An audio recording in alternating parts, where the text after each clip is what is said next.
Hello again, good afternoon. It is afternoon, yes it is afternoon. Welcome back to another one of these, I suppose. It has been a while, I appreciate that. Been walking around in parks and going for long walks and not shaving, which I will be getting sorted out, thank you very much. Just don't ask what is going on here either. Anyway, couple of things. One thing, I'm going to highlight a video I found, not on YouTube. I've often lamented that YouTube's a bit of a pain at the moment because the algorithm is so well defined now that it actually actively doesn't show up flat earth channels or pseudoscience conspiracy theory channels unless you specifically search for them. If you search for flat earth, it'll bring up 10 reasons why the earth is not flat, that kind of thing. So I found there's another web hosting service or video hosting service that Creaky mentioned the other day, and I had a look, and my god, it really is the a mountain of unbridled, unchallenged derp. There's a lot of, I mean, it's not 4chan weird, but it's weird. You know, people, pro-Russian, pro-Republican, completely unfiltered, unchecked and unmonitored garbage that's on there. But it is a minefield, or a gold mine rather, for, well, both. If you're looking for content like this, some kind of thing I've been looking for bloody ages. So I'm going to highlight one video I found, and it makes a rather good point. But what I'm going to quickly mention is Level F Observer. I know I've mentioned him every single time. Level F Observer. I think I'm going to give him a rest. Leave him be. Let him do his thing. He's a stuck record, and I get highlights. I get suggested videos on my YouTube feed.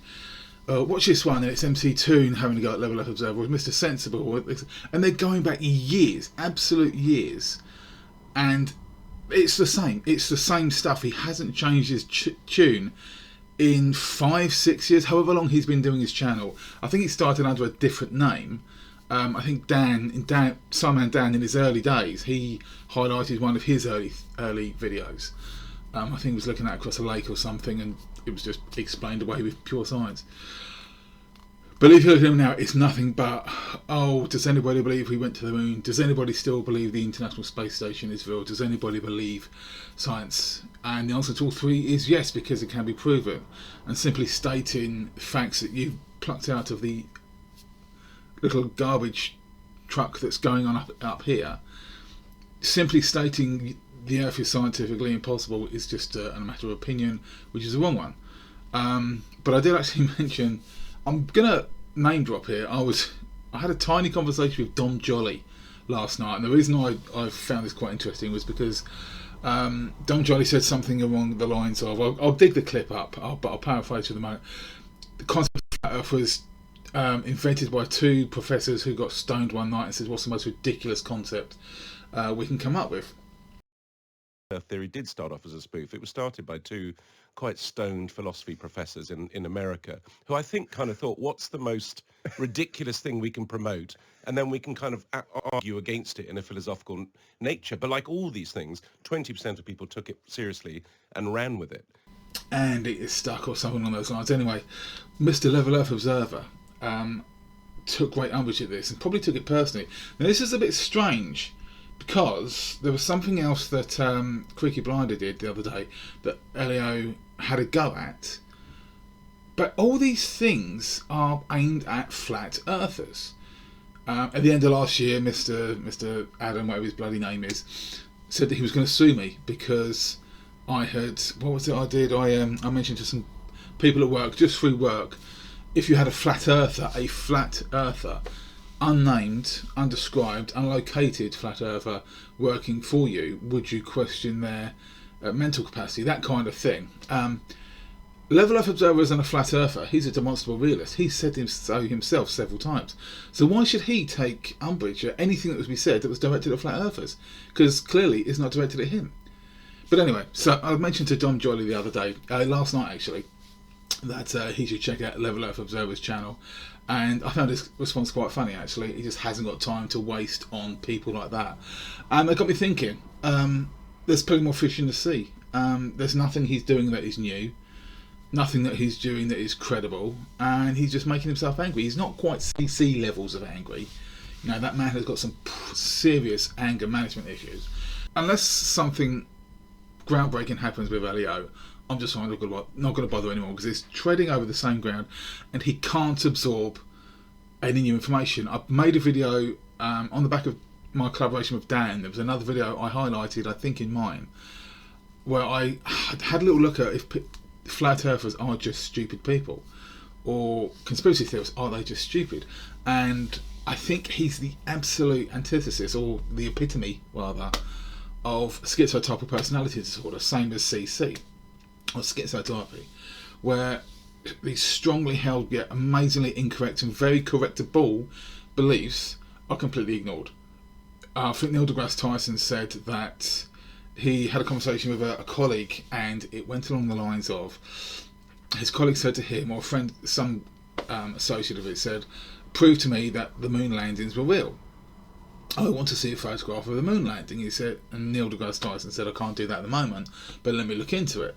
So at the time, I think a probe or a satellite was photographing the surface of the moon in high definition, and the later moon landing missions had the rovers brought up with them. So there were tracks all over the place, and Neil deGrasse Tyson provided this information to his colleague, saying, "Look, here's the photographic evidence you wanted. Here's the LEM, here's the LEM base, and here's the tracks of all the rover excursions." And the colleague's response was, "It's all fake. It's all been made up. It's all been manufactured by NASA." At which point Neil deGrasse Tyson said, "I'm done with you. There's nothing. You asked for proof. I've given you proof. You've rejected out of hand with no justification for doing so. I've supplied what you wanted, and you've thrown it away despite giving no evidence for doing so, no credibility for doing so." So I said, and that's what I'm going to do with Leo, I think. Good luck to him. I hope his job goes well. Swinging about up in that crane where he doesn't understand the physics of it, but hey ho. But anyway, what I'm going to do, so that's that anyway. So what I'm going to do, I went onto this other channel, it's Odyssey, but it's not spelled like Odyssey. And like, there's a lot of unfettered bollocks on there, but there was this one video that caught my eye quite instantly, and it's a chap, I can't remember his name because I've saved a video file which allows you to do that. You can't do it on YouTube, you can on this, it's literally right click and save video as. So I've done that, and basically this gentleman thinks that by using Google to measure the circumference of the equator and the tropics, Cancer and Capricorn, he's figured out that even Google is telling you that the Earth is flat, because the Tropic of Capricorn is the same width, if not wider, than the equator. He hasn't got a shirt on, he's not exactly Andrew Tate, and there's a few questionable scars on his chest, but let's see how he gets on. Let's settle this flat Earth debate once and for all. Which is never a good start. And you don't need a rocket, you don't need a balloon to fly in the sky, and you definitely don't have to go to Antarctica. You can do it right from home. So first things we're going to do is check out the circumference of the equator. Okay, the equator is the middle point of the Earth, and it should be the longest distance. So if I just go into Google, and it says 24,901 miles. Okay, let's quickly check those numbers for you. What is the circumference of the equator? Is the circumference of the Earth at the equator. So he's saying it's 24,901 miles, 40,075 miles. So there you go. Looks good to me. Let's carry on. Which is about 40,075 kilometers. Okay. That's the circumference of the equator. Now, you don't want to say how long. If you're going to do a search, you're going to say circumference. Circumference is the distance around. Okay? It's the distance around in a circle. All right? So that's the equator. Real simple. Now, there are two other circles that are real important that most people don't know, because I guess they don't learn anything in school except for their gender identity. Oh, look, we've got a hateful arsehole making a video about flat Earth. There's a shock. And there's the Tropic of Cancer. And this is the innermost circle inside of the equator. The circumference of the Tropic of Cancer. Just want to point out, there's something a little bit odd about the way he's searching. I know he's auto-completing. What is the circumference of the cancer? That depends what cancer you're talking about. Are you talking about the Tropic of Cancer? Or are you talking about circumference of some kind of, I don't know, some atavism? It's just a little bit odd the way he's searching for things. And the way he's getting his results is also a little strange. And I'll talk about that later. It's a little bit smaller. It's 36,768 kilometers. Let me quickly check that. So what is the circumference of the tropic, some of the Earth at the Tropic of Cancer? On ordinary circumnavigation, the rules are somewhat relaxed and the distance is set to a rounded value of at least 36,770 kilometers, 22,850 miles. Which is close enough to what the results that he's found there. So let's carry on. Now there's another circle below the equator, and it's called the Tropic of Capricorn. This is where, when it gets about winter, and the sun is focused on the Tropic of Capricorn, okay? Around the solstice. Again, what is the circumference of the Capricorn? I think the system he's using, I'm assuming that's Google, understands what he's asking, but then it does this. Okay, the circumference of the Tropic of Capricorn. Well, look at there. 25,000 miles or 40,233 kilometers. Now, this is what piqued my interest in this. So, obviously he's got a result here from some kind of generative AI, and its experimental info quality may vary. Which is an interesting statement because the result is actually wrong. What is the circumference of the Capricorn? Can't speak. So the actual answer to that is 36,788 kilometres or 22,859 miles, which is similar to the Tropic of Cancer. But his result has given him 25,000 miles. It's over 2,000 miles out, which is wrong.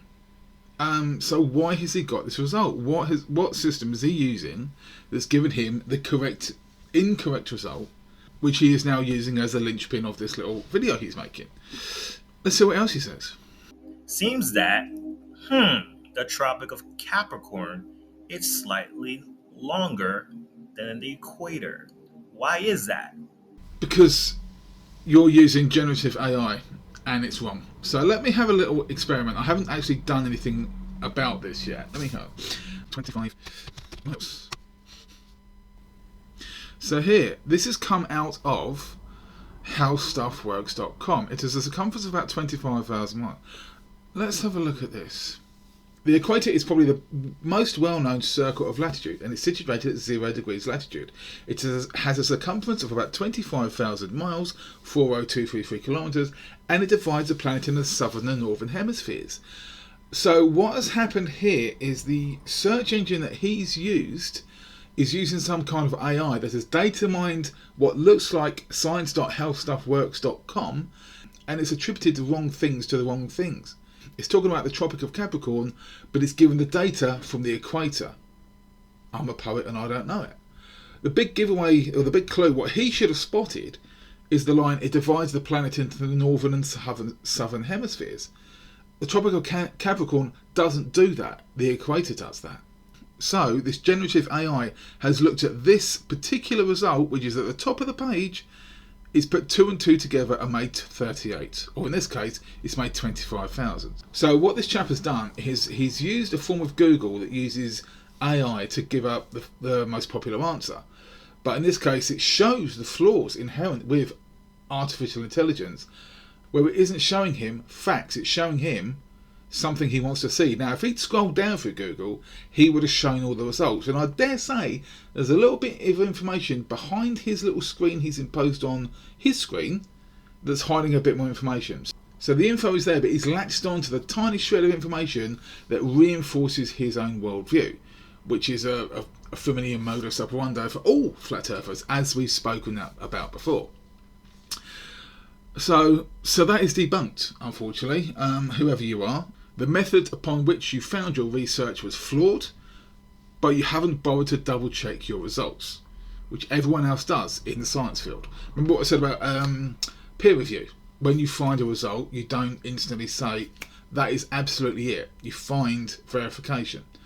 And if all of the results you come up with conflict with what you think should be true, then it's time to reevaluate your point of view. Okay, so that's him more or less done. Let's see what else he has to say, because we're only 2 minutes into a 4-minute video. Let's see if he says any other pearls of wisdom.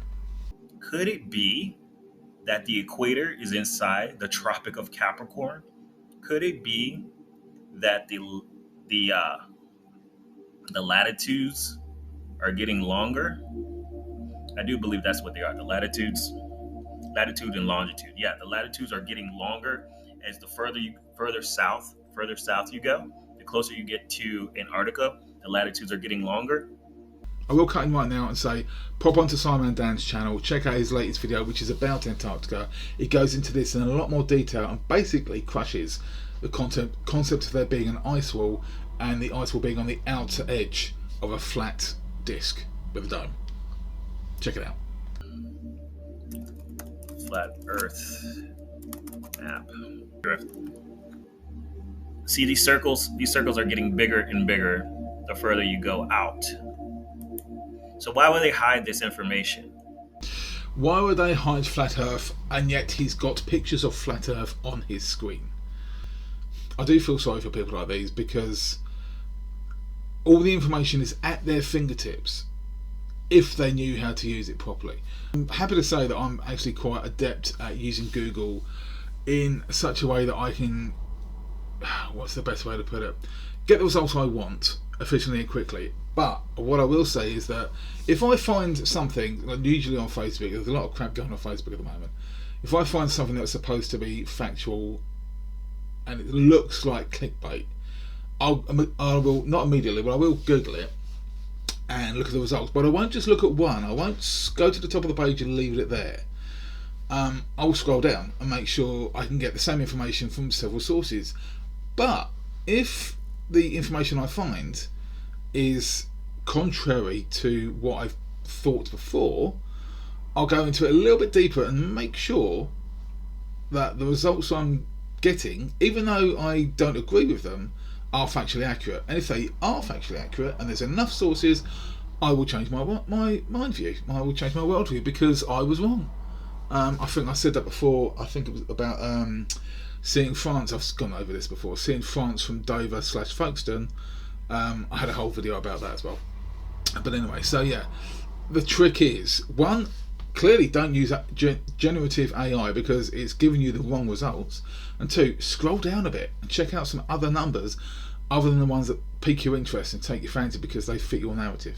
Why would they hide flat Earth from us? Well, maybe that would prove to you if flat Earth is actually a contained system, if we're living in a contained world, then this means that maybe somebody built this world. Maybe the stories of the ancients are true. The stories of the Anunnaki, the Egyptian stories, the firmament, the Bible, all of these stories are actually real. The giants, beings from outside of this artificial world coming in and posing as gods. Is this Mud Fossil University all of a sudden? We are actually living in the Truman world, people. This is the Truman Show. So what were we living in before the film The Truman Show was released? Which, incidentally, is an amazing film. Jim Carrey should have got an Oscar for that. He was amazing. That scene where he's in the town square and he's stopping the car with his hands is really good. Yeah. So what were we living in before the Truman Show came out? Before that film was a reality? You can talk about the firmament, but it's been well established that the firmament is just another word for the sky. You just get hooked up on the word firm, which means solid. I'm firm. Oh, that sounded weird. Carry on. And none of this is real. Anyway, so yeah, that was him. Again, I'll see if I can find him. I did notice some other videos on his channel on this other Odyssey place. he does a lot of tarot readings, and he's very spiritual, that kind of thing. But when he's not doing that, he uses Google incorrectly and comes up with the wrong bloody idea. Yeah, so I'll leave that at that. What I said before is gone, so that's all done. But this gentleman, yeah, it just goes to show: check your results, check your resources. Don't trust AI. The only thing good AI is good at the moment, for me anyway, is making some amazing pictures. If you know how to word it correctly. It's a little sidebar a few years ago. This is completely unrelated to Flat Earth, which was talk about AI. A few years ago, there was an unfortunate incident. I was starting one of the trucks in our yard. I work just out the road there. I was driving a big old Scania, and I started the truck, and as it turned over, I thought, what the hell was that? And there's bits of plastic falling out from underneath the truck, and there's fluff going everywhere. The manager was standing right beside me, and it made him jump, and a customer came over and said, there's all fluff coming out from underneath your truck. So, Christ, didn't know what the hell that was. Anyway, so I get out of the truck, have a look. All I can see is these shards of plastic, and like I said, there's fluff, and I look underneath the truck. I'm down on I can't see a thing. Anyway, the way our yard works is you can get to 2 trucks in the double loading bay, and I was at the front, and obviously I couldn't do anything with the truck because we needed to investigate. The truck behind me left, and I reversed the truck into the rear of the loading bay. I left it at that. Went into the office where I usually work, and put it around a bit, and we called up the mechanics who were going to come and have a look at it. And one of the other driver comes in and says, have a look underneath your truck. I was like, I've just did. He says, no, you need to go and have a look underneath your truck. So I did, and there was a paw hanging underneath. And what happened since I moved it back, it dislodged something, and there was a paw limply. It's really quite a sad story, but there's a bit of humour in it. I just feel so bad about it. Anyway, Amy, my friend, she was there, and she started calling me all these horrible names. I've killed a cat, how could I? But it was a Scania, and we couldn't lift the truck up, so we had to get somebody from Scania to come out. I wasn't there. I jumped in one of the other trucks because I had deliveries to do. And anyway, yeah, what happened was a local cat had fallen asleep in the engine bay right by the fan. That's what the shards of plastic were. The fan disintegrating as it extinguished all 9 lives at once. Let's put it that way, because that's a horrible thing. 1, 2, 3, 4, 5, 6. No, sorry. But anyway, so the point of that is, it's been a couple of years since that happened, and I do feel guilty about it. But my friend Amy was chatting to me on the messenger service and saying, it's been so many years. So I got on AI and I made these pictures, and I thought they were kind of sweet myself, but she didn't agree with me, and she called me some more really nasty names. But anyway, so AI, I've had some amazing chats. So I might actually make another video about the conversations I've had with ChatGPT, because that's a free version, and there's also a free version of image generator on Bing you can use, which is what I use the cuddly cat pictures. But I was having a chat with ChatGPT about flat earthers and demonstrable realists and things like that, and he came up with some very interesting answers, which I may go into at some point in the future. But anyway, I think that'll do for today. So thank you very much for watching. Thank you very much for pausing. My subscriber numbers are still trickling up, and I haven't done anything in ages, nothing like this anyway. So tiny note, I don't know if I said this in my last one, my nose surgery is on the 7th of March. I have 2 weeks off. I may do a blog regarding that on this channel, if I remember. I may be a face full of bruises and bandages, and I know there's something that's been going on in my sinus cavity, which I'm really not looking forward to, but I have seen videos on YouTube of that being sorted out. So anyway, so I've got that to look forward to. Brilliant. Thank you very much for watching. I will see you next time I see you, whenever that may be, hopefully sooner rather than later. Thank you and goodbye.